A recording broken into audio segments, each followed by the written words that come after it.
మంత్రాలయంలో TDP అభ్యర్థి రాఘవేందర్ రెడ్డి ఎన్నికల ప్రచారంలో దూకుడు పెంచారు. వైసీపీ అభ్యర్థి బాలనాగిరెడ్డిపై విమర్శలు చేశారు. పెద్దకడబూరులో ఇంటింటి ప్రచారం నిర్వహించారు. 3 సార్లు ఎమ్మెల్యేగా ఎన్నికైన బాలనాగిరెడ్డి మంత్రాలయం నియోజకవర్గానికి ఏం చేశారో చెప్పాలని డిమాండ్ చేశారు. తాగు సాగునీటి సమస్య పరిష్కారానికి ఎలాంటి చర్యలు తీసుకోలేదని విమర్శించారు. టీడీపీ అధికారంలోకి వచ్చిన వెంటనే సూపర్ 6 పథకాలు అమలు చేస్తామని హామీ ఇచ్చారు. రాబోయే ఎన్నికల్లో టీడీపీ కూటమి గెలుపు ఖాయమన్నారు రాఘవేందర్ రెడ్డి.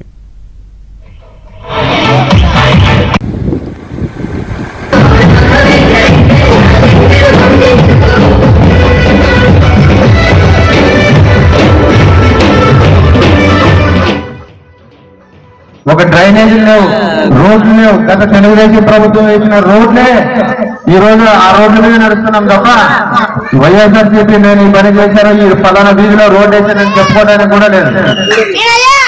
అటువంటి వాళ్ళు బీసీల గురించి మాట్లాడతారు. మళ్ళీ రేపు ఎవరికి వస్తారు? నాకు ఓటేస్తే చల్లగా బతుకుతారంట, అతనికి ఓటేస్తే చల్లగా బతుకుతారంట ప్రజలు. అంటే ఇతరులకు ఓటేస్తే చల్లగా బతకలేమా? పల్లెల్లో చెప్పడం వెళ్తారు, కొద్దిగానే ఉండాలమ్మ చెప్పేటప్పుడు. బీసీలు అంటే రౌడీలు అంట. అంటే బీసీలు ఓట్లు వేసుకునేటప్పుడు రౌడీలు కనపడరా? ఇట్లా తయారైపోయినాడు ఎమ్మెల్యే గారు. కాబట్టి ఈ నియోజకవర్గంలో ప్రతి 15 సంవత్సరాల నుంచి గెలిపించుకున్నాం. అభివృద్ధి